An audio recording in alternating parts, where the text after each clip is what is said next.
I used to be wicked before I was saved. I spent many years in penitentiaries, many years in jails. You have no idea how many people I've seen who did not want to go to prison. You know that? It seems like people be baffled, but they really didn't want to go to prison. That place is filled to the hilt with people didn't want to go. I've seen grown men, they're hard. They think that they're a gangster on Friday night. Saturday night comes, Sunday night comes, they're gangster. Monday morning, court comes. I'm telling you what, 15 minutes after court, they're curled up in a bed inside the jail cell crying like a baby because they've been sentenced to the penitentiary. I've seen it. I've seen it. They didn't want to go, but they didn't want to be told to stop the crime before they got put in them handcuffs and put in that cell, right? Half people in that prison didn't want to go to that prison. Now, some of them people in that prison say, I know good and well I belong here. I know that. I used to be one. I told everybody I'm in this penitentiary for a reason. I knew I was wicked. There wasn't no way around that. I just call a spade a spade. But you've got some people in there say, I can't believe they put me in here. They set me up. I said, well, did you do it? Yeah, but they set me up. What you mean? We're going to have a lot of people in hell just like that. All right. They're going to be in here talk about they don't deserve this. Talking about they don't want to be here. Why didn't you just read the book? Why didn't you do what the book said? The book told you to repent from all sin. You said no. I mean, you literally said no. You literally went across town to find you some other church that said, well, no, brother, we don't have to repent from all sin. You literally did that. I'm talking literally did that. You're doing it right now. You are literally telling Jesus Christ, shut your mouth. I'm going to do things my way. What do you think is about to happen? What do we all think? I mean, really, I'm asking an honest question. What do we all think is about to happen here? Just a moment on this earth.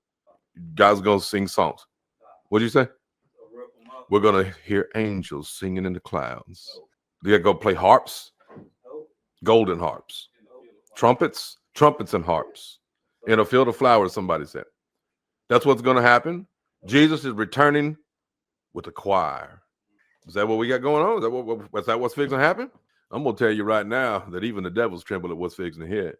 I'm going to tell you right now that God is a righteous God, and he's going to make an example out of you who've been claiming his name right on the front line. Every single one of you.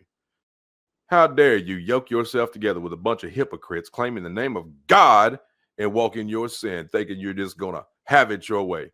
Well, you're going to have it your way for your little minute. I assure you that. And I'm going to tell you right now, God's going to have it his way when you get through talking. Do you understand that? I hope you understand that every single one of you claiming Christ, walking in sin, you have no excuse. In fact, your target, number one. Jesus is about to remove his hand. The restrainer will be removed. 666 is on deck. That's the least of your worries. That's the least of it. The demons from hell are coming. Apollyon, the locust army, and you who claim the name of Christ but walk in sin, you do not have the name of God in your forehead. What's that mean? Well, that means the devil's about to have you for lunch. And you can scream and you can cry, but nobody's coming to help. I hope you understand it. God will not be mocked.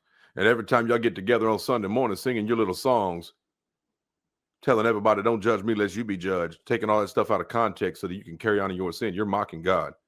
When Jesus said, repent or you're all going to perish, you say, oh, no, that's not true. You're mocking him. You're calling him a lie. I'm assuring you of your judgment. I'm just telling you like it is, as he's given me. You are going to pay, every one of you. And when you do pay, I don't think you guys have really calculated the type of payment God, when he renders it, how it falls. I don't think that you understand God created life and he also created death, and you shall be given and rendered that death that he promised you for your wages of sin. He is going to kill man, woman, and child. How many man, woman, and child do you think he killed the first time in that flood? Every single one of them on this entire earth, except those 8 little human beings inside that boat. Period. So you do the math, you figure it out. I'm just trying to let you know that when y'all throw down with God, you're not throwing down with mankind. You're not fixing to fight with mankind anymore. You're fixing to fight heaven.